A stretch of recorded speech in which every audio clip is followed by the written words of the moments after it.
மக்களுக்காக, மக்கள் பணிக்காக மட்டுமே நான் இந்த தேர்தலில் போட்டியிடுகிறேன். நான் ஜெயிச்சு வந்த பிறகு மக்கள் பணத்தில் ஒரு பைசா கூட தொடமாட்டேன்.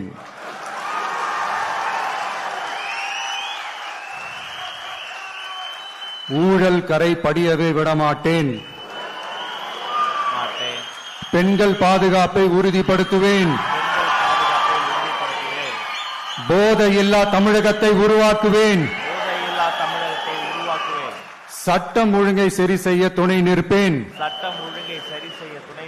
ஒரு நாளும் மக்கள் விரோத செயலில் ஈடுபட மாட்டேன். இது சத்தியம். இது சத்தியம். Thank you.